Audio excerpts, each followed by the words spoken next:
নমস্কার বন্ধুরা, চলে এসেছি একটা ভিডিও নিয়ে আমার চ্যানেল চলচ্চিত্র চর্চাতে। তো সদ্য হল থেকে সন্তান সিনেমাটা দেখে এলাম, রাজ চক্রবর্তী নতুন সিনেমা, যাতে আমরা প্রধান চরিত্রে মিঠুন চক্রবর্তী, অনুসয়া ম্যাডাম, শুভশ্রী গাঙ্গুলি, খরাজ মুখোপাধ্যায় এদের মতো কলাকুশলীদের দেখতে পেতে চলেছি। আরও চারটে বাংলা সিনেমার সাথে এই সিনেমাটাও এবারে ক্রিসমাসের উইকে রিলিজ করেছিল। ফ্যামিলি ড্রামা তো বাংলা ইন্ডাস্ট্রিতে প্রচুর হয়ে আসছে, ওভারডোজ হয়ে গেছে। আমি টার্গেট অডিয়েন্স নই, সবই ঠিক আছে, একই কথা বলে আপনাদের কান পচাবো না। কিন্তু ওভারঅল এই সিনেমাটা কেমন হলো, ফ্যামিলি ড্রামা হওয়া সত্ত্বেও কি নতুন কিছু ভাইবস আমাদের দিতে পারলো কি পারলো না, সেসব নিয়ে আমরা ডিটেলে ভিডিওতে আলোচনা করবো। তো চলুন বেশি সময় নষ্ট না করে শুরু করে দেওয়া যাক আজকের এই ভিডিওটা। Let's start.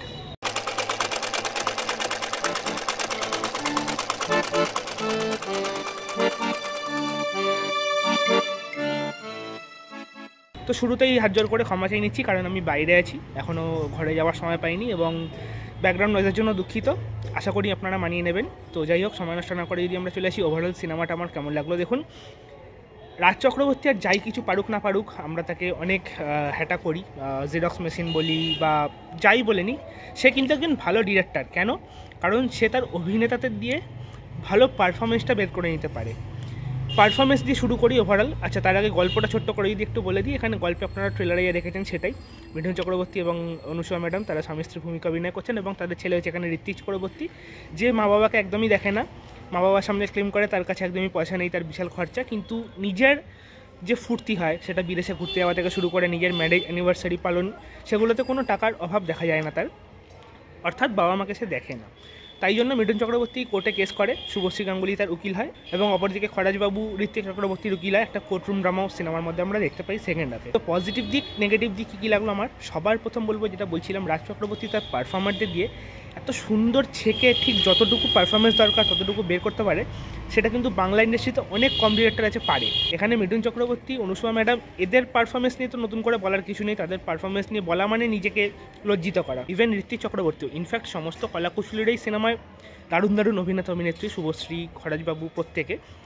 তো তাদের থেকে ঠিক যতটুকু অভিনয় বের করে নেওয়া দরকার ততটুকু কিন্তু রাজ চক্রবর্তী করতে পেরেছে।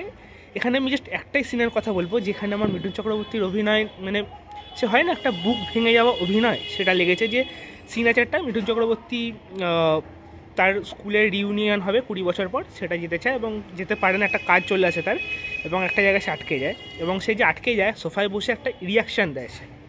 ওই রিয়াকশানটা না, মানে গোটা সিনেমায় লাস্ট আমার ক্লাইম্যাক্সের থেকে ওই রিয়াকশানটা বেশি ভেঙে দিয়েছে আমাকে। আমার কাছে ওই সিনটা কিন্তু সবচেয়ে বেশি বেদনাদায়ক ছিল, ক্লাইম্যাক্স তারপরে। এবং অনুসয়া ম্যাডামের একটা ডায়লগ আছে এখানে, মিঠুন চক্রবর্তীকে বলে যে এত খারাপের পরেও তোমার ছেলে যদি তোমার কাছে ফিরে আসে তাহলে কিন্তু তাকে তুমি ক্ষমা করে দিও। ওই জায়গায় তার পারফরমেন্স টেরিফিক লেগেছে। ঋত্বিক চক্রবর্তীর পারফরমেন্স, তাকে যতটুকু ক্যারেক্টারটা দেওয়া হয়েছে এখানে, তার ক্যারেক্টার রাইটিং আমার একটা নেগেটিভ দিক লেগেছে, সেটা আমি পরবর্তীকালে বলছি, কিন্তু পারফরমেন্স কিন্তু সে বাস ভালো দিয়েছে। একটা ভিলেন চরিত্রে সে অভিনয় করছে সিনেমার মধ্যে। একটা ভিলেনকে দেখে আপনার যদি রাগ হয়, আপনার যদি তাকে মারতে ইচ্ছা করে, তাহলে কিন্তু ভাববেন যে সে অভিনেতাটা সেই চরিত্রটাকে খুব ভালো করে ফুটিয়ে তুলেছে। এখানে ঋত্বিক চক্রবর্তী সেটা করতে পেরেছে।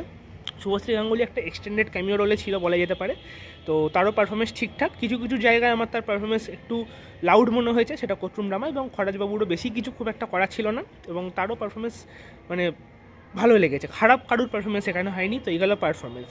নেক্সট বলবো এই স্টোরি রাইটিংটা দেখুন। আপনি যদি একটু পুরোনো দিনের বলিউড সিনেমা দেখেন, ভগবান দেখেন, কিংবা আমাদের বাংলাতেই প্রসেনজিতের যে পুরোনো সিনেমাগুলো হয়, প্রসেনজিৎ বড় দাদা, তার দুই ভাই চাকরি পেয়ে দাদাকে হ্যাটা করছে, প্রসেনজিৎ কম কামায় বলে, তো এই যে ডায়লগগুলো আমরা তখনকার দিনে সিনেমায় দেখতে পেতাম, ওই ফ্লেভারটা কিন্তু আমি পার্সোনালি সিনেমাটার মধ্যে পেয়েছি। এবার তার মানে কি আমি এটাকে খারাপ বলবো না, এটাকে আমি পজিটিভ দিক বলবো। আমি এরকম বলতে চাই না বা ওরকম অডিয়েন্স নয় যে আগেকার দিনের কিছু এখানে রিপিট করা হলো বলে এটাকে খারাপ বলে দেবো। আমার কাছে সেটা যদি ইম্প্যাক্ট করে, আমি যদি সেটাতে ইমোশনাল হই বা আমি যদি সেটাতে হ্যাপি হই, তাহলে আমার জন্য সেটা বাস ঠিক আছে। সেটা আগেকার দিনে হতো বলে এখন করা যাবে না, ওল্ড স্কুল, সেটা আমি এরকম বলবো না। তো সেই জিনিসপত্রগুলো আমি এখানে ফিল করেছি, ভালো লেগেছে। রাইটিং ওভারঅল গোটা সিনেমাটার ভালো। নেক্সট যেটা বলবো সেটা হচ্ছে এখানে খুব ভালো রাজ চক্রবর্তী ফার্স্ট হাফটাকে দেখিয়েছে যে মিঠুন চক্রবর্তী এমনি কিন্তু কি একটা কেস করে দেয়নি। আপনারা যদি পোস্ত সিনেমাটা দেখেন, সেখানে আমার একটাই নেগেটিভ দিক লেগেছিল, সৌমিত্র এবং যিশুর মধ্যে যে মানে কথা কাটাকাটিটা হয়, তারপরে সে ডাইরেক্ট চলে যায় কোর্টে, ওইটার আগে আরেকটু ড্রামা সিন দরকার ছিল, তারপরে কোর্টরুম ড্রামাটা গেলে বেটার হতো। কিন্তু এইখানে সেই জিনিসটা ফার্স্ট হাফে রাজ চক্রবর্তী দারুণভাবে বুনেছে। মিঠুন চক্রবর্তী সময় দিয়েছে এখানে ঋত্বিক চক্রবর্তীকে, যে না এখন কিছু করবো না, এখন কিছু করবো না, বারবার বারবার করে একটা পর্যায়ে গিয়ে তার সীমা যখন মানে অতিক্রম করে যায় তারপরেই কিন্তু সে কোর্টে যায়, এবং কোর্টে গিয়ে যা যা হয় সেগুলো সেকেন্ড হাফে আমরা কোর্টরুম ড্রামার মধ্যে দেখতে পাই। কোর্টরুম ড্রামাটা আমি একটা অ্যাভারেজ বলবো, এখানে খুব একটা ভালো কোর্টরুম ড্রামা আমার অন্তত লাগেনি। তো এই ছিল আমার জন্য ওভারঅল সিনেমাটার পজিটিভ দিক, এর পারফরমেন্স, এর স্টোরি রাইটিংটা, সিনেমাটার স্ক্রিন প্লে ফার্স্ট থেকে লাস্ট আপনাকে এনগেজ করে রাখবে, এবং as a family drama, as a ভালো পারফর্মার একটা সিনেমা আপনি অবশ্যই সিনেমাটা দেখতে পারেন। আর 5টা বাংলা যে ফ্যামিলি ড্রামা হয় সেইরকম সিনেমা কিন্তু এটা হয়নি, এই সিনেমাটা আপনাকে কিন্তু কাঁদাবে, লাস্টে লিটারেলি আপনাকে কাঁদাবে সিনেমাটা।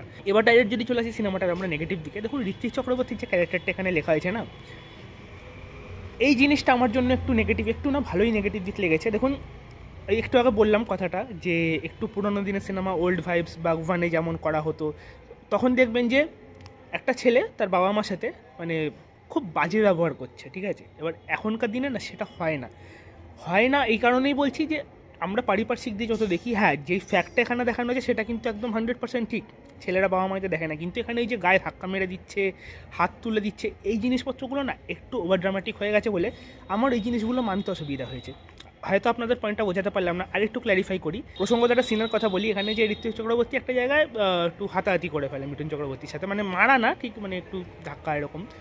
তো এই জিনিসটা না এখনকার দিনে দাঁড়িয়ে আপনি ভেবে দেখুন তো, আপনি কোথাও দেখেছেন চারিদিকে যে একটা ছেলে বাবার গায়ে হাত তুলেছে, যতই তাদের মধ্যে বনিমনা না থাকুক, এখনকার দিনে দাঁড়িয়ে হয় না। তো এখনকার দিনে সিনেমা যখন দেখছি, আমার জন্য এই সব সিনগুলো বিশেষ করে ওই হ্যাটা করছে কিংবা মানে বাবার কথাকে পাত্তাই দিচ্ছে না, এই জিনিসগুলো এখনকার দিনে হয় না। আমি আবারও বলছি, সিনেমাটা যে মূল বক্তব্য ছেলেরা বাবা মাদের দেখে না, টাকা পয়সা থাকা সত্ত্বেও যতটুকু হেল্প করা দরকার ততটুকু করে না, এগুলো ফ্যাক্ট। কিন্তু যেভাবে জিনিসটা দেখানো হয়েছে ঋত্বিক চক্রবর্তী ক্যারেক্টারটার দ্বারা, সেটা আরও বেটার হতে পারতো আমার জন্য। আশা করি ক্লিয়ার হলাম। নেক্সট নেগেটিভ দিক যেটা বলছিলাম, সিনেমাটার সেকেন্ড হাফে কোর্টরুম ড্রামাটা আরও বেটার হতে পারতো, আরও ভালো ডায়লগ রাইটিং হতে পারতো, গরম গরম, যেখানে হাততালি পড়বে। জাস্ট একটাই সিনেমার মধ্যে হাততালি পড়েছে যখন অনুষ্মা ম্যাডামের ক্যারেক্টারটা বলে my husband is not for sale, সেটা আপনারা ট্রেলারও দেখেছেন, ট্রেলারও ওই জায়গাটা গুজবাম্পস দিয়েছে, সিনেমাটা তো আরও দেবে, কারণ তারপরে সিনটা যে এক্সটেন্ডেড হয় যেভাবে, ওই জায়গাটা তো হাততালি দেবে। এবং একটা সিন হাততালি পড়েছে, কোর্টরুমের মধ্যে একটা সিন আছে, অনুষ্মা ম্যাডাম এসে মিঠুন চক্রবর্তীর সাইডে যায় এবং সেখানে গিয়ে বসে, ওই জায়গাটায় হাততালি পড়েছে দুটো সিনে। আমি আর বেশি কিছু এখানে ডিটেলে বলতে চাই না। তো এই দুটো জিনিস ছাড়া কিন্তু ওভারঅল সিনেমাটা আমার খারাপ লাগেনি। আপনাদের রেকমেন্ড করবো অবশ্যই হলে গিয়ে সিনেমাটা দেখুন, একটা ভালো ফ্যামিলি ড্রামা। আমি আবারও রিপিট করছি, ফ্যামিলি ড্রামায় কিন্তু আমার কোনো আপত্তি নেই, আমি টার্গেট অডিয়েন্স নই, তাই মানে যে সিনেমাটা দেখবো না এরম না। একটা ভালো ফ্যামিলি ড্রামা যদি দেখতে চান, অবশ্যই আপনার নিকটবর্তী সিনেমা হলে যান, গিয়ে সিনেমাটা দেখুন। লাস্ট 20 মিনিট আপনাকে কাঁদিয়ে ছেড়ে দেবে সিনেমাটা। মিঠুন চক্রবর্তীর পারফরমেন্স, অনুষ্মা ম্যাডামের পারফরমেন্স, ঋত্বিক চক্রবর্তীর পারফরমেন্স, সিনেমাটার উপরি পাওনা।